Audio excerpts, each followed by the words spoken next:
CEAP, Centro Espírita Altivo Panfiro. Uma casa de amor. Então, boa noite aos nossos ouvintes, que Jesus abençoe a nossa noite de estudos. Então estamos encerrando o ano e vamos hoje ter o nosso último dia de estudos este ano aqui nas nossas lives e retornaremos no dia 13 de janeiro, né? Que é a quinta-feira, e na segunda semana de janeiro. Então vamos dar continuidade ao nosso estudo. É o capítulo 3, há muitas moradas na casa do meu pai. Diferentes categorias de mundos habitados. Eu vou ler o item 3 novamente, que nós lemos semana passada, para a gente começar daqui.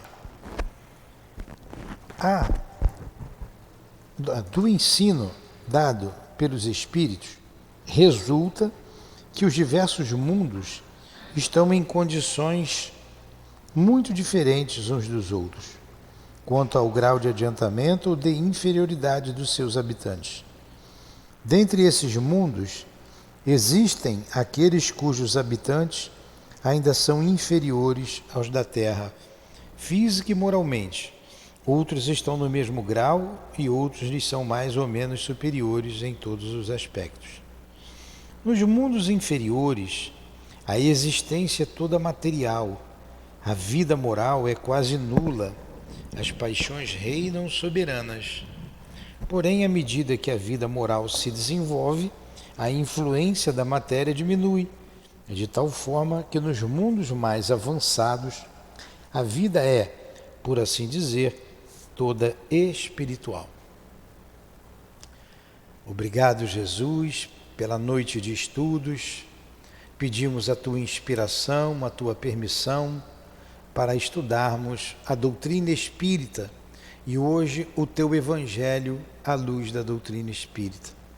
Que o nosso Kardec nos ajude, Leon Denis e os guias da nossa casa, que em teu nome evocamos a todos o altivo e a coluna de espíritos que nos dirige em nossa casa de amor. Em nome desse sentimento maior, o amor, em nome do nosso amor, minha querida esposa, em nome do amor de Maria Santíssima, do teu amor, Jesus, e do amor de Deus acima de tudo, é que nós damos por iniciados os estudos desta noite. Que assim seja.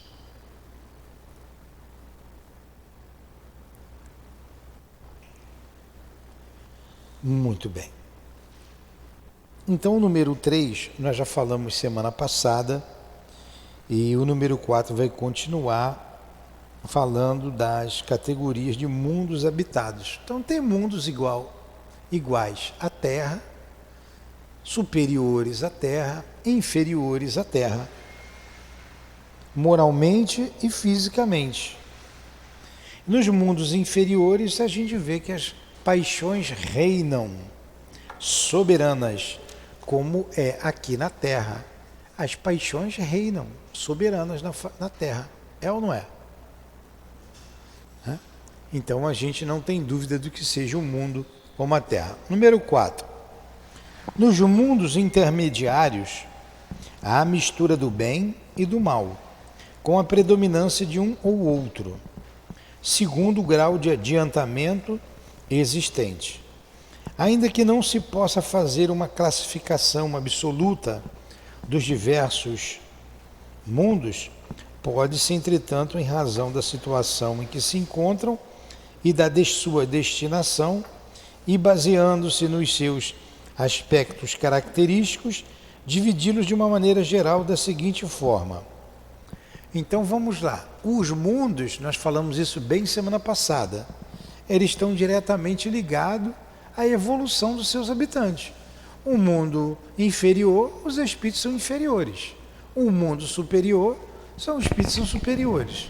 E quando ele divide aqui em categorias esses mundos, ele está dizendo que não tem nada de absoluto. O que é uma coisa absoluta?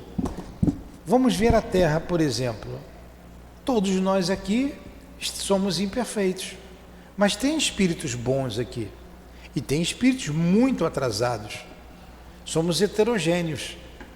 Você vê a vinda de um Chico, de um Dr. Bezerra, espíritos que estão acima da gente, acima dos habitantes da Terra, e tantos outros. Então, absoluto é uma coisa que não tem mudança, é uma coisa que não se altera, e não é assim. Como a classificação dos espíritos não tem nada de absoluto.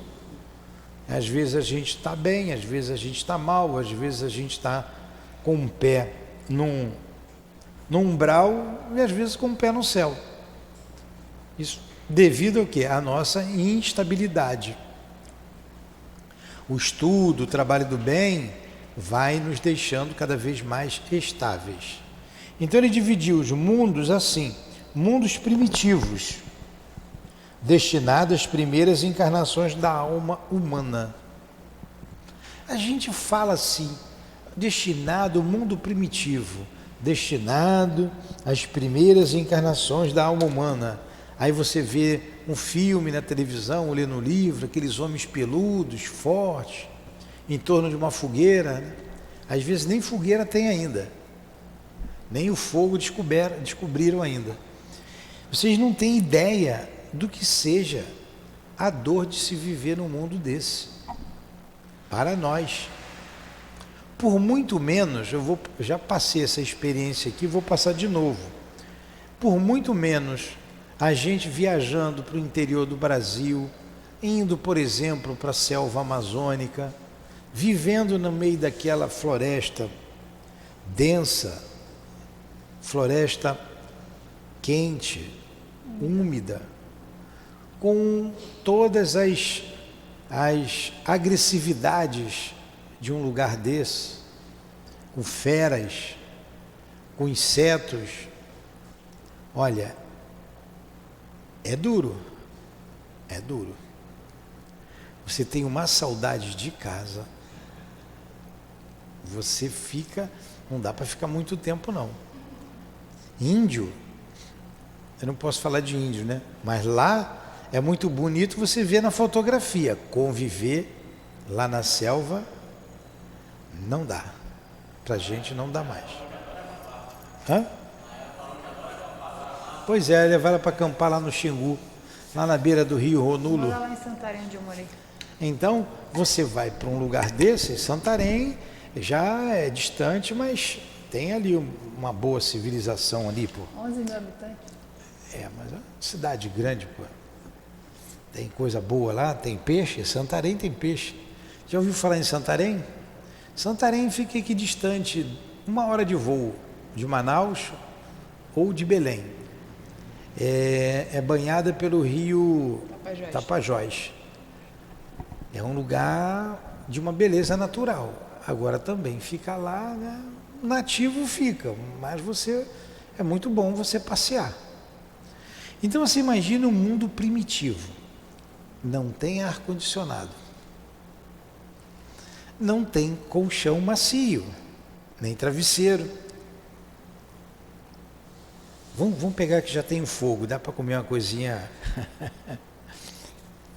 Não tem sal. Caçam para se alimentar, pescam. Vive-se pouco tempo, não se vive muito. Doenças, chuva, sol, frio. Tem que pegar um animal e fazer uma roupa de pele de animal. Vai botar lá para matar o animal, tirar o couro, para fazer uma blusinha, Maiara. Então imagine você num mundo desse. É muita dor, a gente não faz ideia. A gente não faz ideia. Olha, a ideia que a gente pode ter de um mundo desse, pouquinho de ideia, pelo que falam os espíritos, é de um espírito que está preso no mundo espiritual há 38 anos, chamado Agenor Penalva. A história é narrada lá no livro Memória de um Suicida.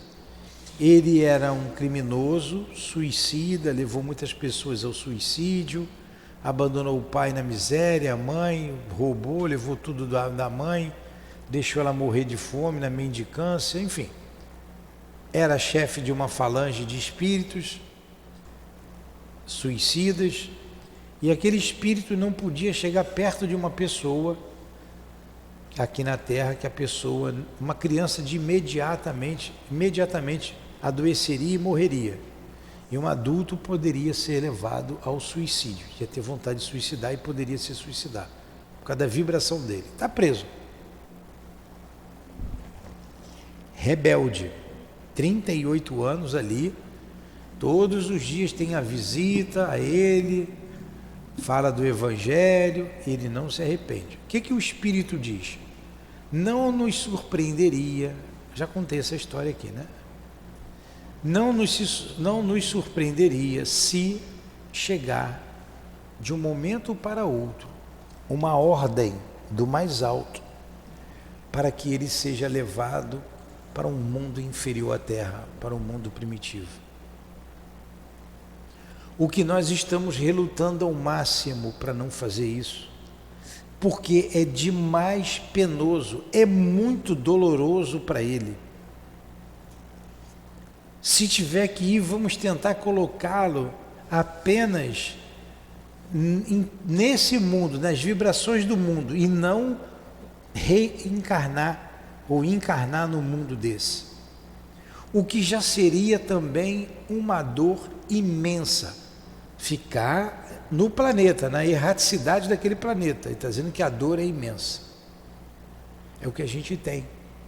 Estamos fazendo de tudo. E é um criminoso, é aquele que você quer bem longe de você, não pode ficar perto da gente, é um criminoso, é mau, não se arrependeu, e eles estão evitando mandar esse espírito para lá. E Maria, olha que o amor de Jesus, Maria intercede a Jesus por ele, pede a Jesus por ele. E Jesus diz o seguinte: engendrem todos os esforços possíveis,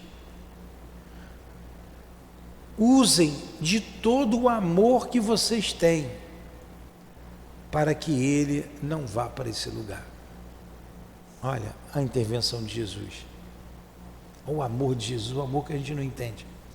E você também começa a entender o que seja o mundo primitivo, o que seja a dor desse mundo.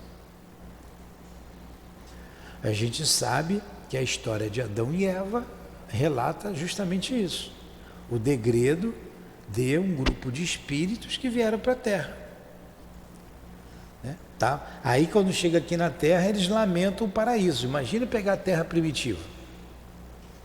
Aí conta, Adão e Eva estavam lá e foram expulsos do paraíso, pisaram na bola, traíram, enganaram, foram expulsos do paraíso. São esses que vieram para cá. Chega aqui, já tem um crime. Tem 2 filhos e um mata o outro, um irmão mata o outro, olha o crime. E o irmão faz o quê? Ó, dá no pé, com vergonha. Olha direitinho a saída desse mundo, que a gente hoje, os espíritos dizem que esses espíritos pertenciam à capela, eles vêm para cá. Tanto que quando Caim mata Abel, Caim foge, mas se casa. Encontra lá um povoado, né? Uma família, encontra uma mulher, se casa com ela. Vai ter a vida dele lá. Ora, de onde surgiu aquela mulher que ele se casou? Não era só Adão e Eva, Caim e Abel? Vocês estão entendendo a linguagem figurada que explica, que tem uma linguagem alegórica, que tem um fundo de verdade. Então eles lamentaram o paraíso perdido quando vieram para a Terra, pegar um mundo primitivo. Então eles tinham inteligência, vieram trazer progresso para aquele grupo, vieram que já tinham corpos mais aperfeiçoados, encontraram aqueles corpos ali mais embrutecidos, mas com o seu perispírito foram também modelando o corpo, dando beleza ao corpo. Quer dizer, tudo estava por fazer. Tudo por fazer. Então a gente não vive mais sem luz. Aliás, a gente não vive sem celular. Quando eu esqueço meu celular no carro, lá na garagem, que eu tenho que descer 9 andares, né? Eu já tomei, meu celular ficou no carro. Tem que descer para pegar. Hoje eu cheguei, tomei um banho, depois que eu troquei a roupa, vou dar uma descansadinha, depois eu vou embora. Cadê o celular? Pô, podia ter, e tinha coisa, eu tinha que atender, estava esperando, tinha que vir rápido para o centro, só dei uma descansadinha. A gente já não vive sem celular. Imagine viver sem luz, sem fogão. Vai ter que, se tem um fogo, vai ter que fazer na pedra, ou então vai ter que ensinar o fogo lá, fazer na madeira. Ter que caçar, ter que dormir numa caverna, se proteger do animal, porque pode virar comida de onça, né? Ou de um bicho qualquer. Não tem anestesia.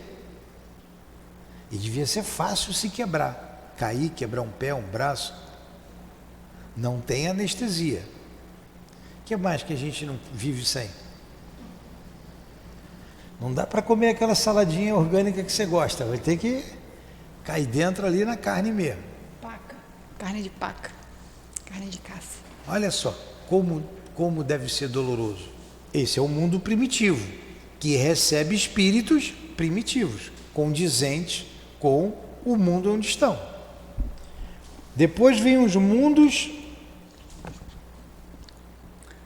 de expiações e provas. de expiações e de provas, onde o mal domina.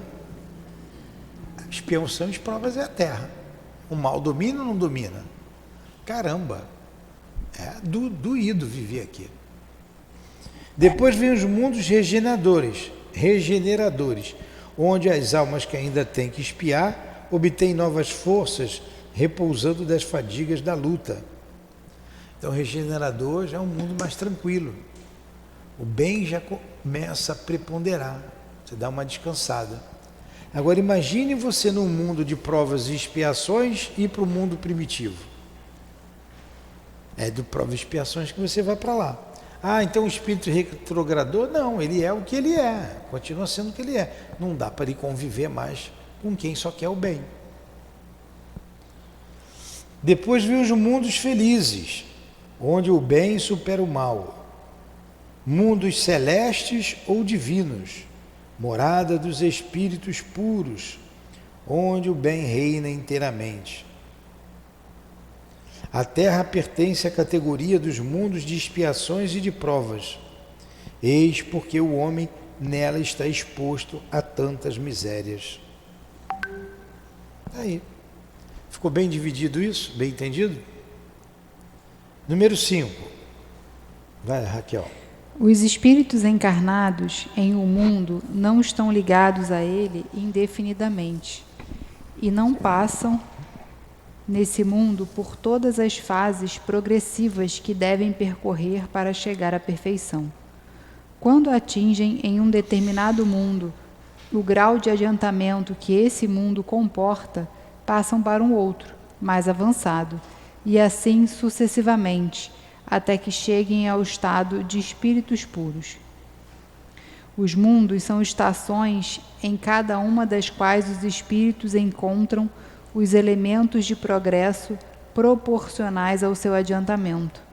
Para eles, é uma recompensa passar para um mundo de ordem mais elevada, assim como é um castigo prolongarem sua estada em um mundo mais feliz, ou serem relegados para um mundo mais infeliz ainda que aquele que foram forçados a deixar, por se obstinarem em permanecer no mal. Tá. Quer comentar, Raquel? Não, só tenho uma dúvida. É o mundo... A Terra vai virar um mundo de provas e expiações, ou a gente que amadurece e sai da Terra para ir para um outro mundo de regeneração?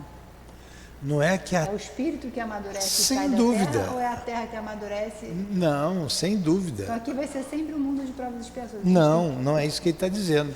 É o espírito que se melhora. Como é que a sua casa vai ter harmonia?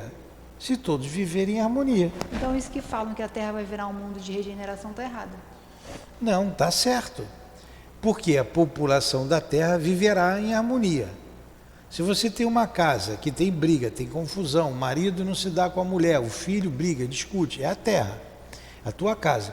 Mas se tem harmonia, se tem entendimento, é um lar harmonioso. A terra é um mundo harmonioso? Não é. Por quê? Porque os espíritos que moram aqui na terra são belicosos, são egoístas, na sua maioria. Então agora que eu entendi, os dois evoluem juntos, né? Isso. Mas o que vai acontecer? O que está acontecendo?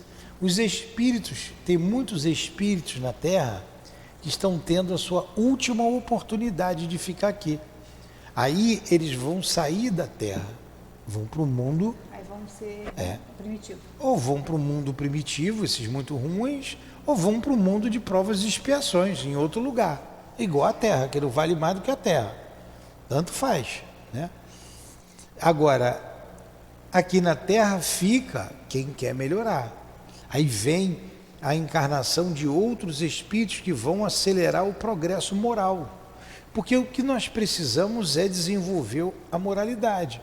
Porque a inteligência está cada vez mais, a gente vê a tecnologia aí, a gente fica assombrado com o que vê. Falta o quê? Moralidade. Aí vem outros espíritos nos incentivar a isso. E a doutrina espírita no mundo de regeneração terá um papel fundamental. Porque será um instrumento que levará a alavancará o progresso moral da humanidade, como está escrito aqui.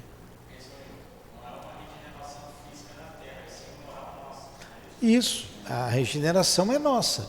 Agora, o próprio planeta, ele vem se modificando também. O planeta já teve época que ele não teve nem condições de vida nenhuma. Então ele vem se transformando, vem se acalmando. Você vê aí no estudo geológico que tem vulcões, tem terremotos, tsunamis. Antigamente eram muitos, agora são poucos. Ali não é na Flórida que tem uma rachadura ali enorme de uma... Hã? Califórnia. Não é na Califórnia?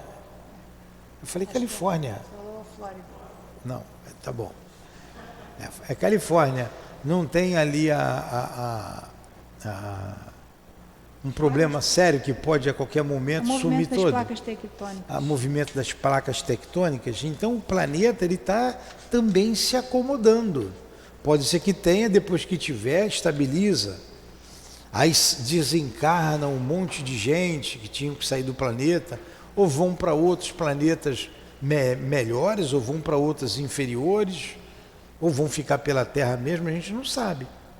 Mas o próprio planeta também vai se acomodando. Mas aqui vai ser um mundo feliz quando nós modificarmos. A gente que tem que modificar. Não é? Não tem jeito. Se você pega um camarada que tem vício do roubo, aonde ele for, ele vai roubar. Aonde for, ele vai roubar. É porque ele não se melhorou. Tudo bem? Então vamos lá. Destinação da Terra. Causas das misérias terrestres.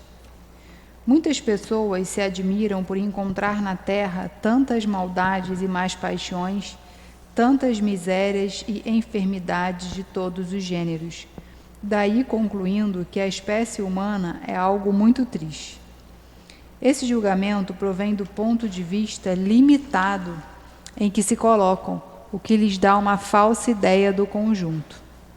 É preciso considerar que, sobre a Terra, não se vê toda a humanidade, mas apenas uma pequena parte. Realmente, a espécie humana inclui todos os seres dotados de razão que povoam os inumeráveis mundos do universo. Ora, o que é a população da Terra comparada à população total desses mundos? Bem menos que a de um pequeno lugarejo em relação a um grande país. A situação material e moral da humanidade terrestre nada tem de espantoso, se levarmos em consideração o destino da terra e a natureza daqueles que a habitam.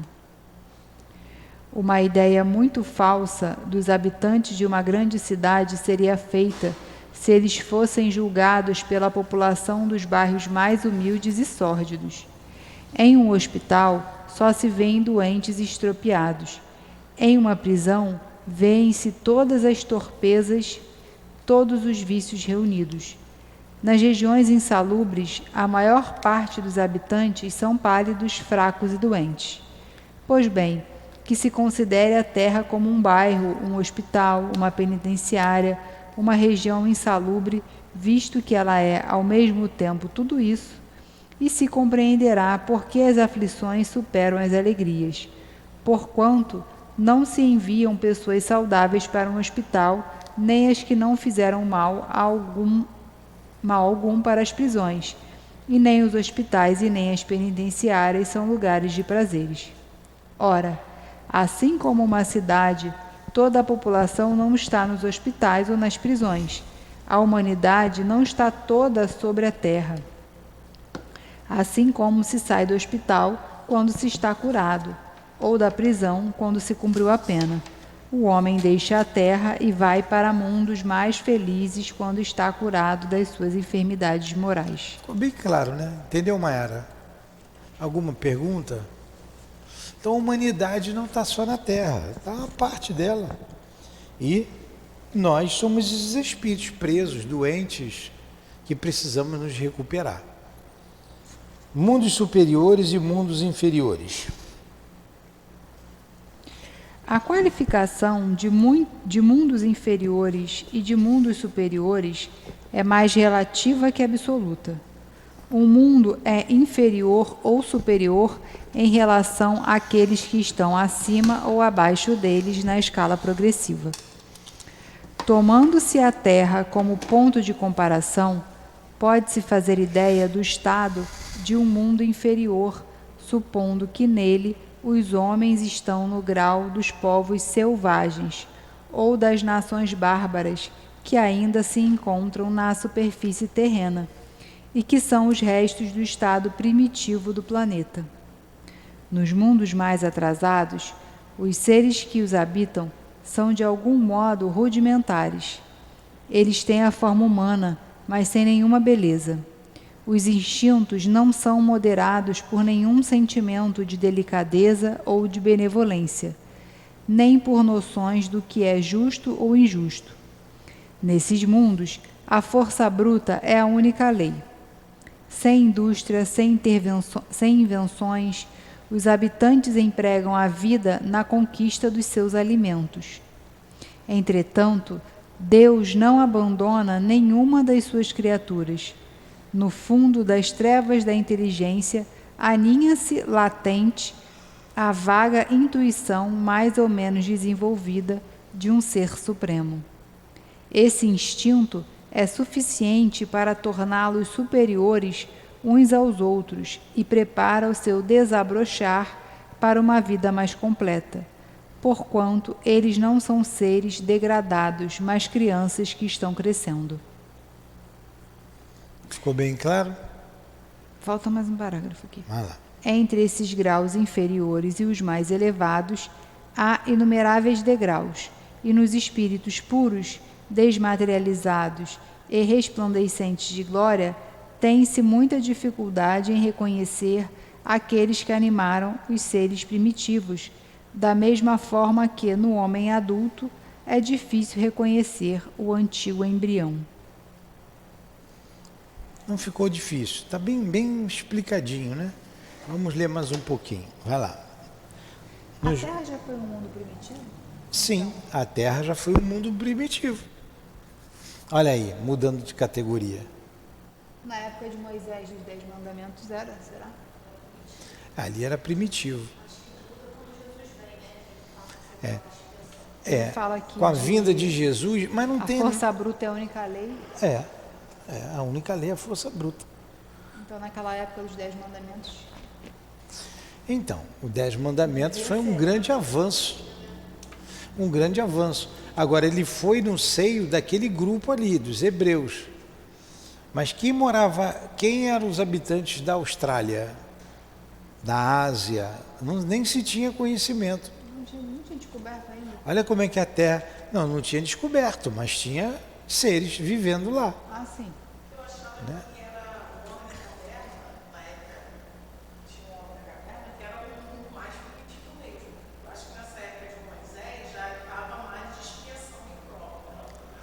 Não, ali imperava o quê? A força bruta. Agora, aquele povo hebreu, eles vieram de Capela, foram banidos de lá, já tinham condições de receber aquelas orientações. Você tinha lá o povo, a raça ariana, na Europa. Na época de Paulo de Tarso, ele vai para ali. Vai para Grécia, Roma. Mas esse grupo estava ali, mas quem é que habitava o restante das outras regiões? Será que não estava em caverna? Por isso que ele disse, não tem nada de absoluto. É heterogêneo, nós sempre fomos heterogêneos. Quando a gente vê as guerras, as invasões dos bárbaros, né? Quem eram os bárbaros? Era tudo a força bruta. Os próprios romanos, eles invadiam as cidades, queimava tudo, matava todo mundo. Estupravam as mulheres, matavam homens, velhos e crianças. Isso aí é mundo de expiações ou é um mundo de barbárie? Você imagina a gente estar aqui, aí entra um monte de gente aqui armado, fuzila todo mundo. E vai embora. Era assim. Tomava tudo e ia embora. Com espada. Entendeu, Mayara? Entendeu, Raquel? Então o mundo, quando Moisés vem, aquele povo não aceita os 10 mandamentos. Você vê que 2000 anos depois, quase 1500 anos depois, que vem Jesus tem dificuldade. Mandam crucificar. Agora, um grupo de pessoas que manda crucificar um ser humano são homens bons ou homens primitivos? Que manda matar a pedrada no meio da rua. Hoje você já não tem mais isso. Imagine, você foi pega em adultério e olha só, eu podia armar em cima de você. Porque a mulher não tinha vez. Isso já era Eu queria dispensar Maiara. Maiara me traiu, todo mundo aceitava. Vamos apedrejar Maiara. Você morrer a pedrada? Esse é mundo... Isso não... Agora, você vê, hoje tem mortes crudelíssimas. A gente vê em determinadas comunidades botar um pneu, tacar fogo, botar a pessoa ali dentro. Então, isso aí é algo superior ou é algo inferior, primitivo mesmo? Por isso que a Terra é heterogênea, ela vem mudando. Com Jesus a gente cresceu bastante, como passou de primitivo para provas e expiações, mas muitos de nós trouxemos já isso lá de Capela, já trouxemos essa ideia e está precisando trabalhar o orgulho, a vaidade, né? O orgulho e o egoísmo. Pronto, que vaidade é filha do orgulho. Estamos trabalhando isso. Não tem nada de absoluto, como ele colocou aqui. Você vê coisas primitivas ainda. Como é que um camarada foi preso, que ele pegava as pessoas, matava, cortava filezinho, botava no freezer? O cara é canibal. Então você não admite isso mais nessa sociedade. Mas está chegando a um ponto que não vai se admitir de hipótese nenhuma, nem isso e nem a roubalheira que a gente tem hoje no país, a ganância. Mas agora chega, esses espíritos vão para lá, porque tem um grupo aqui que está querendo melhorar, então não vamos atrapalhar esse grupo. Eles precisam melhorar, eles vão ficar aqui. Vocês querem complicar? Então vai para o mundo complicado. Vamos fazer o seguinte, vocês vão me ajudar. Vou botar vocês lá no mundo primitivo, que vocês já podem ficar... Aí. Entendeu como é que é? Entendeu, Raquel? Vai, continua.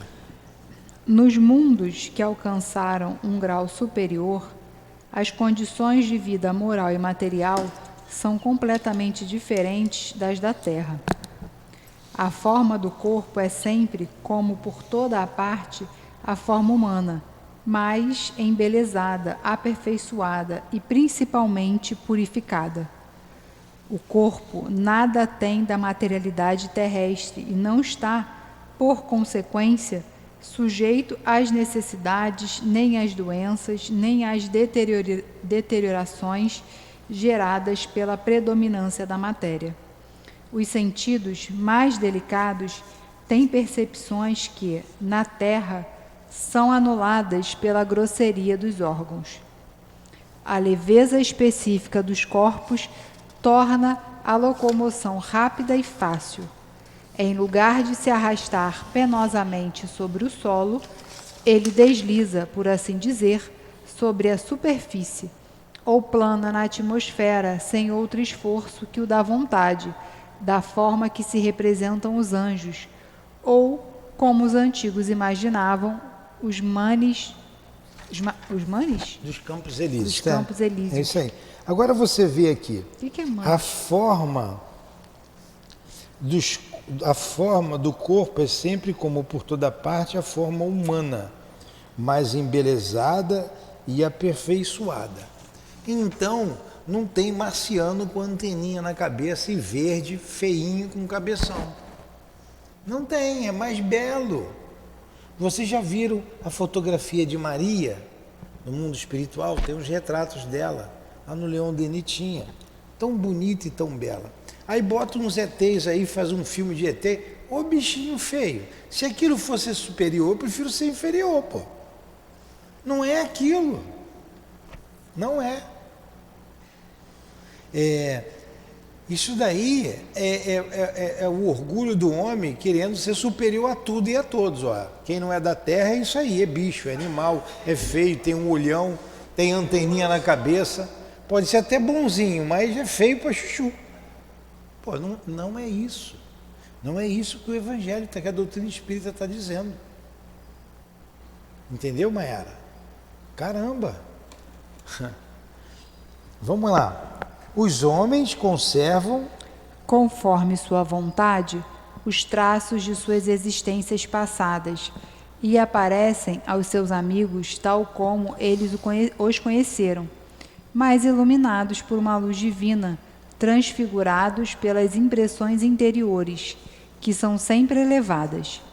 Em lugar de rostos pálidos, devastados pelos sofrimentos e pelas paixões, a inteligência e vida irradiam aquele brilho que os pintores traduziram pelo nimbo ou auréola dos santos.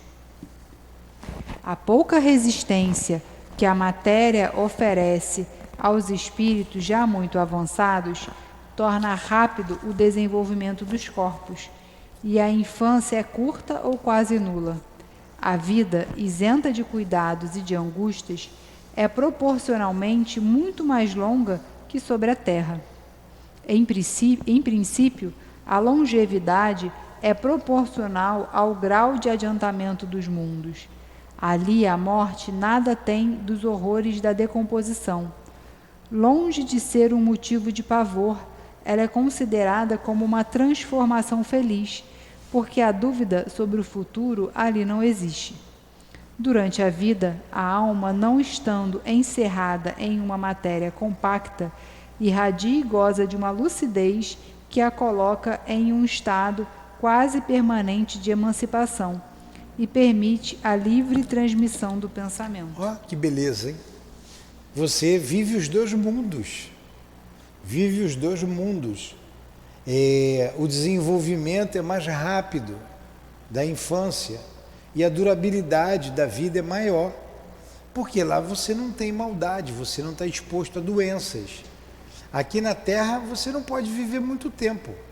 Imagine uma pessoa vivesse aqui 200 anos, fazendo mal. Então, é tudo proporcional. Aqui você ainda tem doenças, mas você lembra da Terra há uns 50 anos atrás, 70 anos atrás? 40, 50 anos era velho. Como disse aqui no outro dia, o colega trouxe aí uma reportagem, até botou no grupo nosso, ônibus se desgoverna e cai numa casa e mata uma velhinha de 42 anos. Pô, 1932 isso aí, pô, não tem muito tempo. Uma velhinha de... Então você vê, hoje a gente vive mais, né? Depois da penicilina, você desenvolveu mais a vida. Em mundos melhores você vive um pouco mais, vive mais ainda. Vamos terminando por aqui? Vamos ler o item 10. Estou vendo a Maiara dormindo aí. Nesses mundos felizes, as relações entre os povos, sempre amistosas, jamais são perturbadas pela ambição de dominar o seu vizinho, nem pela guerra, que é uma consequência dessa ambição. Ali não há senhores, nem escravos, nem privilegiados de nascimento. Só a superioridade moral e a inteligência estabelecem a diferença de condições e dão supremacia. A autoridade é sempre respeitada, porque é dada pelo mérito e só é exercida com justiça. O homem não procura elevar-se acima do homem, mas acima de si mesmo, aperfeiçoando-se. Seu objetivo é alcançar a categoria dos espíritos puros, e esse desejo incessante não é um tormento, mas uma nobre missão que o faz estudar com ardor para chegar a igualá-los. Todos os sentimentos ternos e elevados da natureza humana ali se encontram aumentados e purificados. Os ódios, os ciúmes mesquinhos, as baixas cobiças da inveja ali são desconhecidos. Um laço de amor e de fraternidade une todos os homens. Os mais fortes ajudam aos mais fracos. Eles possuem bens em maior ou menor quantidade, segundo o que puderam adquirir pela sua inteligência. Mas ninguém sofre pela falta do necessário, porque ninguém ali está em expiação. Em uma palavra, nesses mundos felizes não existe o mal. Não tem mais guerra, não tem esses ciúmes bobos, essas invejas que tem aqui na Terra. Então, é um lugar pacífico. Agora, tem que ver se a gente tinha condições de viver lá. Né? Não pode pensar mal, ninguém pensa mal de ninguém. Uma vez nós viajamos, faz muito tempo, foi em 1985. Você era nascida, Maiara? 1985. Ela nova aqui, Maiara? A Raquel já era. Eu fui para uma cidade de Fitville, na Carolina do Norte. Uma cidade bem organizada, tudo certinho, tudo certinho. Então eu vi lá naquela cidade, lá nos Estados Unidos, muita coisa que não tinha aqui. Quer ver uma coisa que me admirou lá, que eu fiquei muito admirado? Quando eu fui no supermercado e eu pegava o produto e fazia assim, plim, igual que tem aqui hoje, passa ali naquela luzinha, né, no raio laser, não sei o que é. Hã? Como é o nome daquilo? Você passa, tem etiqueta, você passa e bate, né? Não precisava, aqui era ainda tec. Não tinha, lá já tinha. Aquilo só veio para cá anos depois. Então era uma cidade limpa, organizada, muito bem organizada, muito bem estruturada. E eu teve um colega meu que ele surtou. A gente falava assim, fulano aloprou, surtou, a mesma coisa. Ele surtou. Ele disse, eu não aguento isso daqui, eu não aguento. É tudo muito certinho. Ele surtou. Teve que levar ele para o hotel, deixar ele lá e conversar com ele. Não. Ele começou a atravessar na rua, fora da faixa.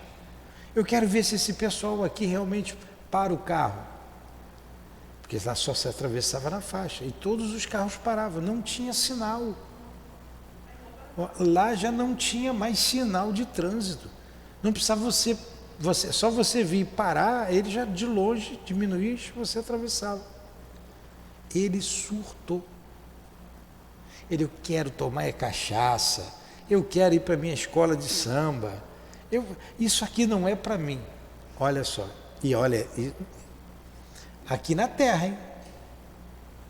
Ele não aguentou a organização do lugar.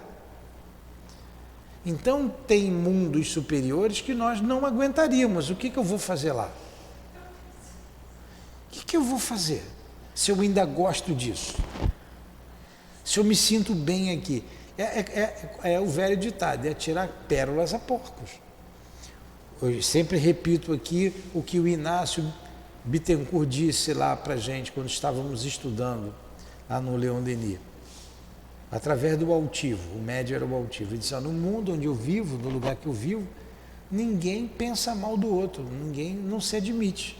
Porque se você pensar mal do outro, você vai passar vergonha. Porque vai aparecer uma tarja preta na sua cabeça, na sua testa, todo mundo vai ver que você está pensando mal do outro. Agora imagine você identificar o olhar um do outro, né? A pessoa está te olhando e está pensando, você, ela está pensando isso, isso e isso. Né? Está julgando, está fazendo uma porção de coisas que não deveria. Será que a gente suportaria um lugar desse? Então a gente tem que fazer por onde? Se educando para poder ir para um mundo melhor. A gente tem que se educar, a gente tem a oportunidade de fazer isso.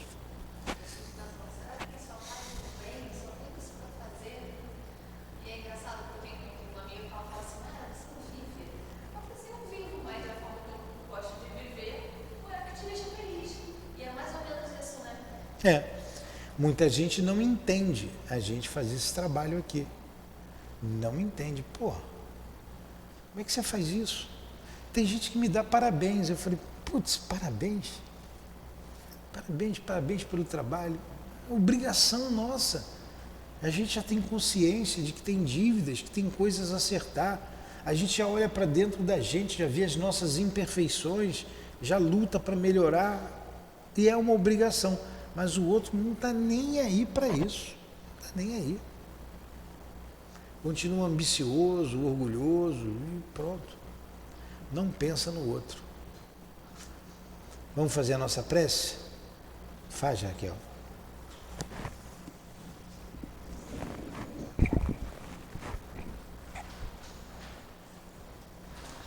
Amado Jesus, Deus nosso Pai, espíritos amigos, trabalhadores do SEAP, agradecemos a oportunidade de estarmos aqui reunidos em torno do estudo do Evangelho segundo o Espiritismo, na nossa última aula do ano.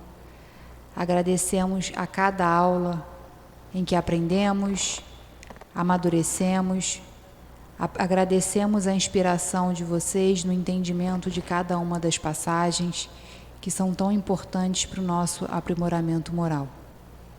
Nesse momento, pedimos a Deus a permissão para darmos por encerrado esse último estudo em torno do Evangelho segundo o Espiritismo da noite de hoje e, em nome do amor, encerramos o nosso estudo. Que assim seja. Graças a Deus.